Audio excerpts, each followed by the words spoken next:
ராமர் கோயில் நன்கொடை திருட்டு பிரச்சினையை நாடாளுமன்றத்தில் விவாதிக்க ஒன்றிய அரசு பயப்படுவதாக மாநிலங்களவை எதிர்க்கட்சித் தலைவர் மல்லிகார்ஜுன கார்கே விமர்சித்துள்ளார். டெல்லியில் செய்தியாளர்களிடம் பேசிய அவர், ராமர் கோவில் விவகாரம் மற்றும் மாணவர்கள் மீதான காவல்துறை அத்துமீறல் குறித்து மாநிலங்களவையில் விவாதம் நடத்த அனுமதிக்க வேண்டும் என்று கூறினார்.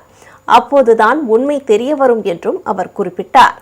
உள்துறை அமைச்சர் அமித்ஷாவும் அவைக்கு வரவில்லை என்றும் இதன் மூலம் அவையை அவர் அவமதிப்பதாகவும் தெரிவித்தார்.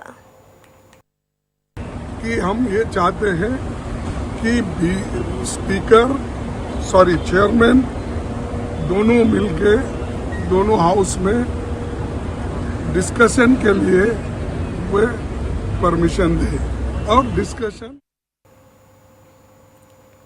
இடைத்தேர்தல் முடிவுகள் ஒன்றிய பாஜக மீது மக்கள் வெறுப்படைந்துள்ளதை காட்டுவதாக காங்கிரஸ் பொதுச் செயலாளர் பிரியங்கா காந்தி தெரிவித்துள்ளார். நாடாளுமன்ற வளாகத்தில் செய்தியாளர்களிடம் பேசிய அவர், நாட்டில் என்ன நடக்கிறது என்பது மக்களுக்கு தெரியும் என்றும் பாஜகவின் தோல்வி ஆரம்பமாகிவிட்டதாகவும் குறிப்பிட்டார். साफ दिख रहा है ना कि लोग थक चुके हैं, ऊब चुके हैं बीजेपी से, समझ रहे हैं अब कि क्या हो रहा है क्या नहीं हो रहा है देश में, और उसके और ये या मेरे ख्याल से ये शुरुआत है. क्या ये रिफ्लेक्शन है मैम उत्तर प्रदेश में इसका क्या